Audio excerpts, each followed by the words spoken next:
Demônios, detentores de enormes poderes mágicos. Os celestiais, meio humanos como anjos e elfos. Os espíritos, criaturas que possuem tipos especiais de corpos como os fantasmas. As feras míticas, feras colossais e ferozes como os dragões. Essas 4 raças mais a humanidade. Eles não podem permitir que outra grande guerra das 5 raças ocorra novamente. E eles, da Federação Urza, têm a obrigação de observar esse cemitério onde os demônios foram selados. Por isso, nosso protagonista Kai sempre monitora o cemitério por 300 segundos. Assim feito, mais um dia com os demônios selados e o Kai sendo certinho como sempre. Nisso, o Ashran começa a reclamar perguntando se algum demônio selado já escapou nos últimos 100 anos para precisar de tudo isso. E o Kai fala que não, mas o trabalho deles como agência de proteção à humanidade é garantir que isso nunca aconteça. Só que o Ashran continua reclamando porque tem 4 desses cemitérios no mundo inteiro. E não é meio inútil se eles forem os únicos que levam isso a sério? Só que o Kai assegura que todos os outros estão levando a sério, porque se um demônio só escapasse, já seria uma catástrofe. Logo, já na agência de proteção à humanidade, na filial de Vishal, parece que o Kai e o Ashran estão treinando combate. Só que com um boneco de máquina do tipo fera mítica. E eles são de baixa patente, então uma voz já começa a falar que é extremamente perigoso usar isso para treinamento de combate. Só que o nosso protagonista ignora e continua indo pra cima. E realmente os ataques não fazem efeito. Então a Saki vê que ele pode se machucar e dá o sinal de parada. Desse jeito, desativando o holograma de dragão. Aí ela começa a dar uma bronca nele falando que ele sempre força demais e que um dia ele vai se machucar muito. Só que o Kai fala que seria um treinamento inútil se ele não corresse o risco. Com isso, a Saki fala que provavelmente se ele tivesse nascido durante a grande guerra das 5 raças, o nome do Kai provavelmente teria entrado para a história. Como o grande profeta Cid, um humano que venceu os 4 heróis. A heroína dos demônios, Imperatriz das Trevas, Vanessa. O herói dos celestiais, o Lorde Celestial, Alfreya. A heroína dos espíritos, a soberana dos espíritos, Rikugen Kyoko. E o herói das feras míticas, Rei das Presas, Rafie. E o profeta Cid derrotou todos usando a espada brilhante que lhe foi dada pelo deus profético Arsla Solaka. Dito isso, a Saki fala que não se sabe ao certo se o profeta Cid e a espada brilhante realmente existiram, porque dele não tem nem fotos nem vídeos, ao contrário dos outros 4 heróis. E o nosso mano Ashran tá deitado até agora desde que o treinamento acabou. Com isso, a Saki pergunta o que os dois querem fazer para comemoração da promoção da Jeanne. E o Ashran pergunta se um buquê de flores já não tá bom, mas a Saki fala que a Jeanne está sendo transferida para a matriz da capital real de Urzak. 17 anos e a pessoa mais jovem da história a ser selecionada. Elite entre a própria Elite, ou seja, ela já vai receber um monte de buquês com certeza. E o presente deles não pode ser tão comum quanto esse. Então o Kai recebe uma mensagem da própria Jeanne. Os outros dois vão bisbilhotar e parece que amanhã de manhã, às 10 horas, é para encontrar ela no Terminal 9 em frente à estátua do gatinho. E era para manter isso em segredo da Saki e do Ashran.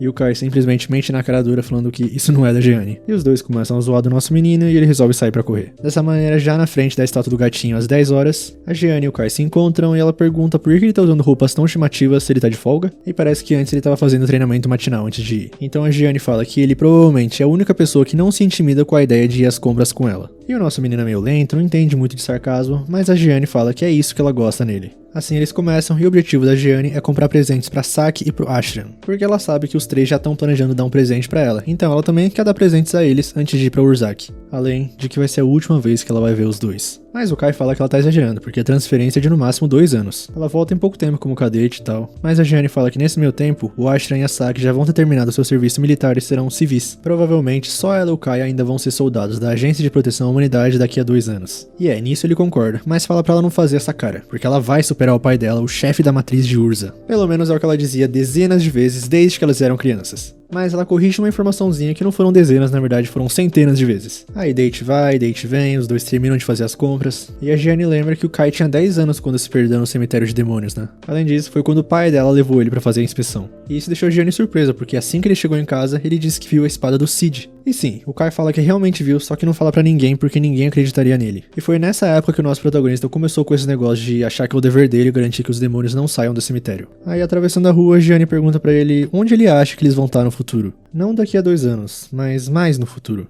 E quando ela ia falar alguma coisa pra ele, ela começa a se distorcer? Não só ela, mas o mundo inteiro. Mas parece que só o Kai tá vendo isso acontecer. Em cima da Jeanne, um portal aparece. E uma voz fala, reencarnação mundial ativada, executando a substituição do mundo. Desse jeito, quando o Kai pisca, ele tá numa cidade pós-apocalíptica e de repente, atrás de um prédio, surge um demônio que ataca imediatamente o Kai com magia, o que surpreende ele. é um demônio de verdade, mas o Kai mantém a calma, pega a espada dele e carrega a espada com munição. Desse jeito, quando atira, cancela a magia do demônio. São balas élficas modificadas, criadas usando magia como base, só que o demônio continua atacando. Mas o nosso protagonista já treinou inúmeras vezes para esse momento. E por mais que a pele do monstro seja dura para cortar com a espada, não aguenta um tiro dessa mesma espada. Só que essa foi usando uma bala draconiana modificada que reproduz a baforada das feras míticas. E essa foi a primeira vez na vida que ele lutou de verdade, logo contra um demônio. Só que em cima dele, outro demônio já aparece perguntando o que ele é, porque um humano não consegue derrotar um demônio. O Kai se impressiona que ele fala a língua humana, mas o demônio fala que a maneira mais eficaz de dar ordem a um escravo é usando seu próprio idioma. E quando o monstro ia atacar, a Saki e o Ashran aparecem, ela joga uma granada de luz e eles fogem. Só que ela pergunta de que região o Kai é, chamando ele de Andarilho. Ele começa a falar que ele é o Kai e tal, só que nem ela e nem o Ashran reconhecem ele. O Kai começa a falar que eles estavam na mesma unidade de agência de proteção à humanidade. Só que eles nem sabem o que é isso, eles são soldados da Resistência. E eles ficam impressionados do Kai não saber o que é isso, sobre a Resistência, o exército humano rebelde. Desse jeito ele pede para explicar o que está acontecendo nesse mundo. Então eles falam que houve uma guerra chamada Grande Guerra das 5 Raças e a humanidade perdeu. Mais ou menos há 30 anos, e cidades de todo o mundo foram tomadas pelas outras 4 raças. E os humanos só conseguem correr ou se esconder. E essa cidade destruída é Vishal, onde ele estava uns minutos atrás com a Gianni. Aí eles chegam no destino e o Ashran continua que enquanto as outras raças dominam o mundo, eles também brigam entre si por território. A Federação Urza foi tomada por demônios, então tudo que eles podiam fazer era abandonar as cidades e fugir. Assim eles abrem um portão e dão boas-vindas pro Kai, a cidade humana Neo Vishal. Eles pegaram um espaço subterrâneo que ainda estava intacto e transformaram numa cidade subterrânea. Dessa maneira eles protegem as pessoas e continuam lutando contra as 4 raças. Mas uma coisa que o Kai não entendeu é por que a humanidade perdeu a Grande Guerra. E eles falam como se fosse óbvio que humanos não tem como vencer isso. Além disso, cada uma das raças tem um chefe a quem se referem como herói, muito mais forte que os outros e tal. E nisso o Kai pergunta sobre o profeta Cid, só que os dois não conhecem esse nome também. O Kai tenta explicar que ele foi o herói humano e tal, só que o Ashran fala que se tivesse alguém assim, eles não estariam vivendo no subsolo. E, por sinal, parece que a tropa principal acabou de chegar na cidade. Tipo, tem várias dessas cidades humanas pelo mundo, e tem uma guarnição de resistência em cada uma delas supervisionada pela tropa principal. O comandante da resistência é um salvador pro povo da Federação Urza, e é a própria Gianni, ou o próprio Gianni. A Saki e o Ashran reportam pra ele e apresentam o Kai falando que as memórias dele estão um pouco confusas. Só que não parece ser um cara mau, então não precisa se preocupar. E ela passa pelo Kai como se nunca tivesse visto ele na vida. Só que ele não aceita e se chama por ela, falando que ela tava fazendo compras com ele há pouco tempo, que ia comprar presentes pra Saki e pro Ashran, só que ela fala que parece que ele confundiu ela com alguém. Só que quando ela tava saindo, o Kai pergunta por que ela tá vestida assim e por que ela tá fingindo ser um homem. Ela que diz que queria superar o pai como filha, mas a falhem para ele e as duas saem andando. Mas à noite, o Kai ainda tá processando tudo isso. Não importa quantos documentos ele veja, os únicos registros que faltam são os dele e os do profeta Cid. Só que peraí, se o Cid não existe e a humanidade perdeu a Grande Guerra, por que existem cemitérios para selar as 4 raças? Aí de manhã ele pergunta sobre os cemitérios pra Saki e pro Ashran, só que eles também não sabem sobre isso. Desse jeito ele pede o carro emprestado pro Ashran e ele entrega a chave de boa. A Saki dá uma bronca nele, né, porque dá um carro pra um maluco sem memória, só que até o Ashran tá surpreso porque isso pareceu o puro reflexo do corpo dele. O Kai pega o carro mesmo assim e vai pros cemitérios. E o anime, pelo jeito, tá sendo patrocinado pela Michelin. Essa é a primeira vez que o Kai vai lá sozinho e a pedra de bloqueio foi removida. Ali leva ao interior, ou seja, lá dentro deve ter a espada do profeta Cid. O Kai sabia que as lendas do Cid eram verdadeiras. Assim ele puxa a espada brilhante e uma voz sai dela. Você que foi envolvido pelo ódio do destino, não abandone essa espada. Chave de coordenadas do mundo, o detentor do código. Com isso um portal se abre e o Kai é sugado pra ele. E quando ele abre os olhos, não é mais o cemitério. Ele tá no meio das nuvens e tem um pilar cheio de correntes. Assim, quando ele sobe as escadas, ele já puxa a espada porque vê alguém. Uma garota acorrentada, mas com asas brancas como um anjo e com partes pretas como um demônio. E ela pede chorando pra tirar essas correntes dela. Ela pergunta o nome do Kai e fala que o nome dela é Irine. E também parece meio confusa. E como mesmo o Kai não sabendo a raça dela parece que não é um demônio, ele resolve cortar as correntes. Ou melhor, tenta cortar porque não faz nem cócegas. Tenta atirar também, mas nada. Então, talvez aquela espada? Desse jeito ele fala, detentor do código. E a arma dele se transforma na espada brilhante do Cid. E com um corte dá a sensação que ele cortou o pilar inteiro. A garota finalmente fica livre, só que quando recobra a consciência, sai voando dos braços dele e começa a gritar pela Vanessa, pra ela voltar logo que ainda não perdeu, e se acha que vai conseguir parar ela, mandando esse demônio fracote, se referindo ao Kai. E desse jeito, ataca sem pensar 2 vezes. Só que o mundo fica em câmera lenta e uma voz dentro do Kai falando que o detentor do código pode partir o destino. Corte fora o destino da morte, algo desnecessário pra esse mundo. Assim, ele corta o ataque da garota. Ou melhor, parece que a magia some. Aí ela pergunta o que foi isso, porque ele é só um demônio fraco, mas o Kai revela que é um humano. É só olhar, ele não tem asas nem cauda. Além disso, ela pediu ajuda e ele foi lá e salvou ela. E com isso, ela finalmente pede desculpas. Parece que ela tem rancor contra os demônios, por isso não se conteu. Ou seja, isso também confirma que ela não é um demônio. Aí o Kai pergunta de que raça ela é então, mas ela fala que não importa. Ela agradece por ter sido salva, pede desculpas por ter atacado ele, mas não é pra perguntar sobre a raça dela. Aí como ela fica chamando ele de humano, eles se apresentam. Ele é o Kai e ela é realmente a Hine. Aí ele pergunta pra ela onde eles estão, mas ela também não sabe. Ela tava lutando contra a Vanessa e quando percebeu, tava presa ali. E sim, é a Imperatriz das Trevas Vanessa, a heroína dos demônios. E o Kai fica impressionado que ela lutou contra um dos heróis, ela é tão forte assim. E a Hine toda se achando fala que sim, ela pode acabar com um exército inteiro de demônios. Mas ela fala que o Kai também é incrível, porque ele cancelou a magia dela. Só que nesse meio tempo, um portal surge atrás da Hine e um monstro sai dele, falando que a entidade de destino singular despertou. Nível de ameaça para o novo mundo estabelecido como o pior. Iniciar selagem através de Last Risers. E a coisa começa a atacar os dois com uma força bem impressionante. O Kai fala para os dois fugirem, mas o monstro abre outro portal e captura a Hine. E entidade de destino singular capturada. Iniciando código 0. Mas o Kai não vai ficar parado vendo tudo isso. Mais uma vez usando a espada do Cid, ele dá um corte que não pega na Hine, mas corta por trás dela. E o monstro reconhece a espada proibida. E aliás, a espada ainda abriu um portal. E enquanto eles passam pelo portal, a Hine olha pro Kai e se lembra de alguém. Assim parece que estão mais seguros já, a espada voltou ao normal. Mas de repente a Hine abraça forte o Kai. Ela tava com muito medo. E fala que o Kai é quentinho. Aí ele pergunta se ela não tem companheiros, mas ela não tem nada disso. Essa foi a primeira vez que alguém fez algo assim por ela. Tanto os celestiais, quanto os espíritos, quanto as feras disseram que ela não é como eles. Só que os demônios foram os piores de todos, falaram que ela era uma abominação deplorável. Por isso que ela brigou feio com a Vanessa. Então o Kai fala que entende porque nesse mundo ninguém se lembra dele. Ou seja, também tá sozinho. Aí ele conta um pouco da história do mundo antigo e fala que nesse mundo os demônios estão ocupando a cidade. E isso chama a atenção da Hine porque ela nunca ouviu sobre isso. Um pouco antes dela lutar contra a Vanessa, os humanos estavam começando a ganhar. Os demônios estavam inquietos porque parece que tinha aparecido um herói humano. E o Kai de bate-pronto pergunta se ela conhecia o Cid, mas infelizmente não. Só que mesmo assim ele tá feliz porque talvez eles sejam companheiros que lembram da mesma história. E a Hine fala que essa é a primeira vez que alguém diz que ela é uma companheira. E ao mesmo tempo também é a primeira vez que o Kai chama alguém de companheiro. Desse jeito eles saem de onde estavam, mas de repente a Hine cai no chão. O Kai ajuda ela a caminhar e fala que ele tá voltando pra cidade. E se ela não tiver pra onde ir, que tal ir com ele? Só que ela não quer ir pra uma cidade humana porque ela não consegue confiar em ninguém.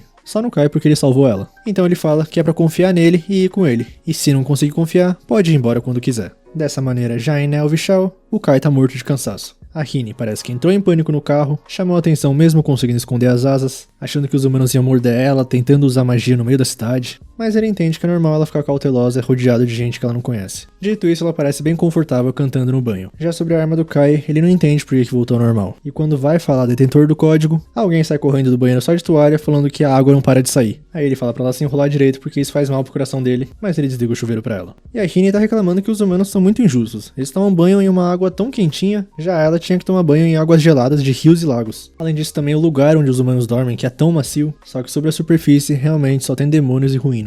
E o Kai fala que também estava meio cético no começo, mas depois que encontrou a Hine, teve certeza. Eles estão em um mundo onde o resultado histórico da grande guerra das 5 raças foi invertido. Digamos que a história onde o Cid existiu e venceu era a história correta, então a que eles estão provavelmente é uma história alternativa.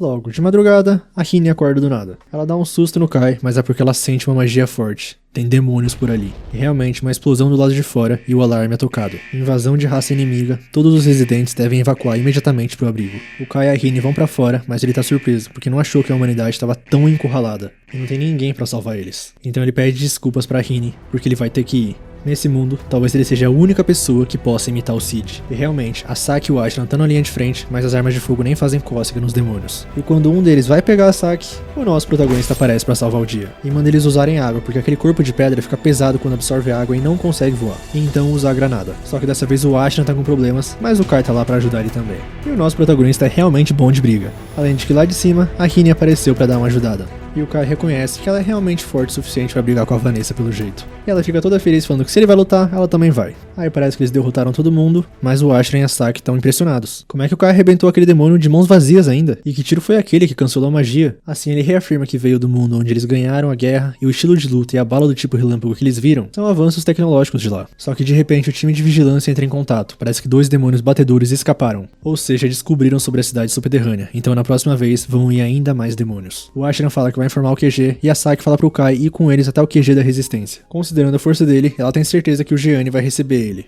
Logo, já no carro, parece que o QG do exército rebelde da Federação Urza fica na capital real. E mesmo que esteja em ruínas, isso é bom porque os demônios não vão achar que tem humanos lá. E isso foi sugerido pelo ex-comandante, o pai da Gianni, que se aposentou há 2 anos por causa de um ferimento. Nisso, o Gianni virou o sucessor. Desse jeito, já no QG, o Kai e a Rini se apresentam. E ele começa a reportar, contando tudo sobre o mundo antigo dele. Obviamente, ninguém ali acredita naquilo, chamam ele de maluco, mas a Gianni percebeu que no mundo antigo dele, eles se conheciam, então pergunta qual era a relação deles. Assim, o Kai fala que eles eram amigos de infância e que ela sempre falava que queria ser como o Aug e o Jir. E a nossa menina Gianni reconhece esses nomes, falando então que a reunião acaba ali. Mas à noite, a Rini tá se aproveitando na cama macia, e a Fallen aparece no quarto falando que a Gianni tá esperando por eles pra conversar. Aí no caminho o Kai pergunta se acreditaram na história dele, e ela fala que se o conhecimento e a habilidade em batalha dele for realmente útil, eles vão usar, como no caso dele saber a fraqueza das gárgulas. Aí eles entram e parece que o Gianni virou a Gianni. Parece que os únicos que sabem que ela é mulher são a Fallen e os diretores veteranos. E o Kai pergunta se isso significa que ela acredita nele, e ela confessa que ficou surpresa que ele sabia o apelido do pai e do avô dela, o Aug e o Gir. Mas isso não significa que ela acreditou em tudo que ele disse. Dito isso, o conhecimento e a habilidade dele são dignos de se confiar. Por isso, ela quer a ajuda dele. Eles pretendem coordenar com as outras 5 cidades humanas para cercar e se revoltar contra os demônios que pretendem invadir Nel Vichal. Resistir a eles até o fim. E ela vai oferecer recompensas adequadas, por isso que ela gostaria que os dois cooperassem. Mas a Rini interrompe falando que acha que assim não teria fim. Ela pode até conseguir o contra-ataque, se vingar, mas em retaliação iam vir ainda mais demônios. Além disso, se aparecer um demônio de alto nível, um ataque mágico pode destruir toda a cidade subterrânea. E a Gianni sabe de tudo isso, mas eles só têm essa opção. Então o Kai fala para eles atacarem a capital real. Há apenas um demônio que eles têm que manter o olho. Eles vão derrotar a heroína dos demônios, a Imperatriz das Trevas, Vanessa. A Gianni fica incrédula porque aquilo é um monstro. Há 30 anos, esse único demônio acabou com o exército de defesa da capital e ocupou o palácio do governo. Mas o Kai sabe que a única coisa que funcionaria contra ela é a espada do Cid. Assim ele fala que por isso, só ele e a Rini vão lutar diretamente contra a Vanessa. No mundo dele, o Cid conseguiu derrotar ela sozinho. Então, ele também vai dar o melhor dele. A Fallen ainda tá um pouco desconfiada e pergunta por que eles vão fazer isso. E o Kai entende que realmente veio de outro lugar e não tem motivos para ele se colocar em perigo nesse mundo. Mas o Ashran e a Saki estavam arriscando suas vidas em batalha. Aí mesmo que ele abandonasse esse mundo e voltasse pro dele, ele não ia conseguir encarar os dois lá. Aí ele continua explicando o plano que os demônios devem estar mais preocupados com as outras raças do que com os humanos. Por isso a maioria das forças devem estar dispostas perto das fronteiras. Assim na capital deve ter cerca de uns 10% só do exército. Aí, enquanto os dois lutam com a Vanessa, ele gostaria que o exército rebelde mantivesse os outros ocupados. E a Gianni fala que consegue segurar por algumas horas, mas provavelmente boa parte da tropa vai morrer. Só que a Fallen começa a falar que pode invadir pelo subsolo. No lado de trás do palácio tem uma linha de trem subterrânea privada que a família real usava como rota de fuga. E a Gianni pergunta por que ela nunca falou sobre isso. Só que essa foi uma estratégia pensada há 15 anos pelo seu antecessor, o pai dela, mas naquela época eles não tinham como derrotar a Vanessa. Por isso ele abandonou a ideia. Mas mesmo assim a Gianni fica brava. Só que o Kai fala que ela é a filha, e o pai dela planejava invadir e desafiar a Vanessa. E não existe pai em qualquer mundo que gostaria que seus filhos tentassem uma operação perigosa como essa. E a Fallen confirma que isso foi exatamente o que ele disse. Ela pede desculpas para a comandante. No entanto, ela também quer apostar no Kai. E a Gianni já se animou de novo. Eles vão fazer isso. Eles vão desafiar a heroína dos demônios. E recuperar a Federação Urza. Arini odeia os demônios porque eles são desonestos. Ela odeia as feras místicas porque são bárbaras. Ela odeia os celestiais porque eles são teimosos. E odeia os humanos porque eles são fracos. E odeia mais ainda a si mesma, que é uma mistura de todos eles. Só que o Kai foi o único que não teve medo dela, que não odiou ela e além disso, abraçou ela. Desse jeito, eles finalmente partem rumo ao palácio do governo via uma passagem subterrânea para atacar. E enquanto o grupo principal vai manter os demônios ocupados, eles vão libertar os capturados no porão e derrotar a Vanessa. Eles, no caso, o Kai, a Arini, a Saki e o Ashran. E é com isso que a nossa querida Saki tá preocupada. Então o Kai fala que ela e o Ashran são as únicas pessoas que ele consegue confiar. Mas mesmo assim a Saki continua com medo, então a Arini começa a fazer carinho na cabeça dela. Além disso, modéstia à parte, ela mesma é bem forte. Tirando a Vanessa, ela acha que não perde pra ninguém. Só que se incluir a Vanessa, ela fica em silêncio. Mas não é pra ninguém se preocupar, porque se for necessário, ela vai se autodestruir e levar a Vanessa com ela. O Ashran também fala que tá preocupado, porque como é que os demônios não vão notar ele, mesmo eles deslocando tanta gente? Só que o Kai fala que os demônios são sensíveis à magia, mas humanos não têm habilidades mágicas. Por isso é difícil deles serem notados. Aí o Ashran fala que tá mais aliviado, mas mesmo assim, as mãos dele não param de tremer. Só que ele pensa que se eles conseguirem derrotar os demônios, eles vão ser falados no mundo todo, elogiados e talvez até muito bem recompensados, né? Nisso o Kai fala que ele é mais forte que o Ashran do mundo dele. Dessa maneira eles finalmente chegam e a Gianni começa o discurso dela. Ela motiva a todos e entende o receio que eles estão pelo pouco tempo de preparo. Mas ela fala para eles se lembrarem de todos esses anos lutando contra os demônios. Todos esses anos sendo a resistência. E tudo isso para se preparar para hoje. Então, agora é hora de mostrar para eles, é hora de mostrar o peso dessas espadas. Hora do contra-ataque. Desse jeito, eles partem pro palácio do governo, e já de cara vários demônios aparecem pra interceptar eles. Só que o Kai já conhece essas magias e derrota o primeiro facilmente, mas eles estão na base inimiga, então vários outros demônios surgem. Assim, o Kai fala que a melhor coisa a se fazer é se livrar de todos de uma vez, e usa a bala de raio, conjurando o raio do céu pra derrubar todos os demônios que estavam no ar. Essa é uma bala específica feita no mundo antigo pra combater grupos. E a Irene avisa que já tá sentindo que é ali onde tá a Vanessa. Aí a Gianni começa a dar as ordens. Grupo 1 não é pra deixar nenhum demônio passar pro palácio. Grupo 2, resgatar os prisioneiros do subsolo imediatamente. Já eles vão subir pelas escadas de emergência do lado sul. Assim, na correria, a Fallen fala pro Kai que aquele ataque foi bem intenso pra algo de grande área.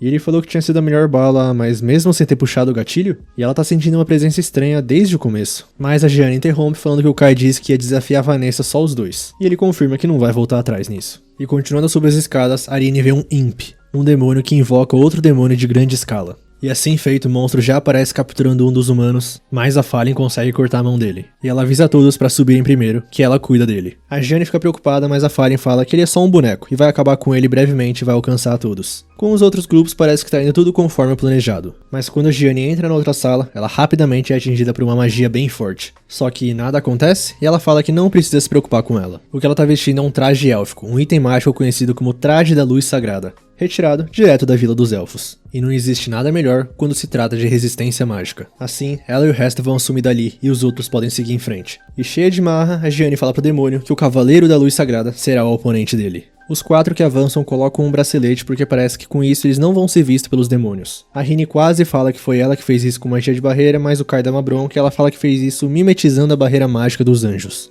Esse negócio reflete a luz e te oculta. E pra botar em teste, um demônio gigantesco aparece na frente deles. A Saki fica nervosa, mas a Rini acalma ela. E parece que demora uma eternidade, mas o demônio passa por eles. Funcionou, mas a Saki fala que isso diminuiu a expectativa de vida dela. Aí eles continuam e chegam numa sala onde a Saki e o Ashram vão ficar lá. Ou o Kai e a Rini derrotam a Vanessa, ou eles derrubam os disjuntores para apagar todas as luzes quando eles estiverem em perigo. O plano é escapar no escuro e o Kai vai dar o sinal pra isso. E a Rini fala que se eles ficarem quietos, nenhum demônio vai pra lá. Dessa maneira os dois continuam, mas um alarme começa a tocar. Só que a barreira da Rini tá ativa ainda, ela fala. Então o Kai percebe que são os infravermelhos do prédio. E quando eles chegam na sala, o demônio já tá esperando por eles, falando que essas tais máquinas humanas às vezes são bem úteis. E ele olha para as asas da Rini e fala que é uma visão caótica e desagradável. Só que já que ele gosta tanto de falar, o Kai faz uma pergunta, se é ele quem faz a manutenção do sistema de vigilância. Mas ele fala que isso foi conhecimento da Imperatriz Vanessa. Ela mesma disse que o sistema de vigilância dos humanos é incrível. Aí eles resolveram usar, e se fizerem um escravo gerenciar isso, não seria um problema. Além disso, a sua majestade ficou contente com a invasão deles. Ela tá bem curiosa pra saber por que eles tomaram essa decisão de se matarem. E quando o Kai já tava se preparando pro combate, a Rini pega ele e começa a voar. Ela desvia dos ataques e já joga o Kai pra escadaria. E faz uma parede de gelo entre eles, mas fala pro Kai não se preocupar, que logo logo ela vai até ele. O Kai fica meio hesitante, mas vai na frente falando que isso foi uma promessa. Com a Rini, os demônios falam que estão sentindo o cheiro de anjo, demônio, elfo, anão, dragão, espírito. O que é ela? Mas ela fala que nem ela sabe disso. Tudo que sabe é que odeia eles. E se vão atrapalhar ela ficar com o Kai, ela não tá nem aí pro que vai acontecer com eles. Cortando pro nosso protagonista então, a porta da sala da Vanessa tá aberta. E a Imperatriz das Trevas dá boas-vindas a ele. Mas antes, voltando pra Gianni, parece que ela tá tendo dificuldades pra machucar o monstro. Então ela desbloqueia a espada e transforma ela no Arco Longo da Lua. Um item de anjo dessa vez. E o demônio já sem cabeça fala que se um humano incapaz de usar magia usar isso, ele consome sua própria vida. Mas ela finaliza ele falando que sim, escolheu a morte, porque sem essa escolha, não tem como os humanos ganharem de demônios. E isso não é nada se comparar com lutar contra a heroína dos demônios. Mas de repente, outro demônio vem de cima pra cima da Gianni. Só que quem tá lá pra salvar ela já é a nossa menina Fallen, que pede desculpas por deixá-la esperando. E esse demônio confessa que já ouviu falar de um humano chamado Dragonar que luta com uma presa de dragão como arma. Agora, voltando pro topo, a Vanessa pergunta se o Kai não vai jogar a arma dele fora. Porque parece que os humanos se surpreendem quando sabem que o demônio mais forte é uma súcubo. E ela confessa que não liga de se deitar com ele só pra passar o tempo. Mas o nosso menino é centrado, não cai na tentação e recusa. Ele sabe que a verdadeira natureza dela é a loucura pela luta. E a Vanessa dá uma risada falando que não tava esperando as respostas de alguém que ela tava pensando em fazer de escravo só por um charme. Além disso, ela pergunta se ele é o famoso humano do exército rebelde que usa um traje élfico. Só que o Kai fala que é só um forasteiro e veio do mundo onde ela é derrotada. Ela não acredita, mas ele continua que a grande guerra das 5 raças se foi há muito tempo no mundo dele. Com isso a Vanessa pergunta então qual raça derrotou ela, e quando o Kai fala que foi a humanidade, ela ri. Mas quando ele fala que foi o profeta Cid, a cara dela fecha. E ela começa a resmungar várias coisas, o humano, esse do código, reencarnação mundial. Aí o Kai pergunta o que foi isso, mas ela muda de assunto, falando que foi divertido enquanto durou, então agora ele já pode virar pó. Só que o nosso menino cancela a magia dela com um tiro, e consegue acertar um corte em cheio, mas era só uma ilusão. Pelo jeito é uma coisa comum entre as súcubos. E ela fica curiosa sobre essa espada que apaga a magia e ainda solta um ataque similar à baforada de um dragão. Mas pra ele não começar a se achar, ela vai acabar com ele agora. E solta um ataque de chamas que derrete a parede e corta os céus. Mas o Kai tá bem, só que ela já preparou o próximo e fala que dessa vez vai ser uma magia estrondosa que pode destruir qualquer raça. E a Hina e todos os soldados que estão até lá fora ouvem o tremor. O topo norte praticamente não existe mais. E a Vanessa fala que é impossível escapar desse ataque com vida, a não ser que seja o herói de uma das 4 raças. Dito isso, o Kai tá vivo, só que ele sabe que foi graças à espada do Cid que ele foi salvo. E de repente, alguém ataca a Vanessa e é a Hina que finalmente chega no andar. Só que com alguns ferimentos, mas ela fala que tá bem, só exagerou um pouco. E o tremor de antes fez ela ficar com medo do Kai ter morrido, então ela não vai perdoar a Vanessa. E de repente, um portal surge atrás da heroína dos demônios, prendendo ela com tentáculos e revelando se é aquele monstro de antes que tentou capturar a Hina. Ela chega falando que observou flutuações inesperadas da heroína dos demônios, influência da palavra tabu, Cid. E ela finca um dos braços na Vanessa e iniciando a excisão por um Last Riser, executando Código Zero, removendo Código da heroína Vanessa do mundo. Mas um herói das 4 raças não é à toa que tem esse título, e pega o monstro pela cabeça, mandando ele não se achar. Nunca que uma mera cadela de Alfreia poderia tomar a cabeça dela. Assim, soltando outro ataque devastador direto no monstro. Dito isso, ela tá viva, é o ataque devastador menos letal do mundo, não mata ninguém. E com isso, o bichão foge. Já o Kai tá impressionado que a Hina tava lutando contra essa heroína dos demônios. Mas ela fala que não, agora ela tá com medo. A Vanessa sempre foi forte, mas a do outro mundo não dava tanto medo assim. E com a heroína, ela tá brava que a ferida que o monstro fez não dá pra curar mesmo focando a magia nela. Mas tanto faz que a prioridade agora é eliminar os fracotes diante dela. Esse anime tá me ganhando, cara, pô. Dá pra ver que não tem um baita dinheiro investido, mas, pô, a animação tá bem maneira. E a história, por enquanto, tá bem intrigante. Eu imagino que o plot vai ser bem meia boca, mas, pô, por enquanto tá me prendendo bastante. E o nosso menino Kai é realmente forte, ainda resistiu à tentação da Vanessa. Mas é isso, se vocês assistiram até aqui, muito obrigado, de verdade. Quem gostou, deixa o like, ajuda bastante, significa que vocês estão gostando também, pra eu trazer com mais frequência. Se inscreve no canal pra acompanhar mais animes, comenta aí o que você achou do episódio, se vocês querem continuação. E é isso, tamo junto, valeu, falou!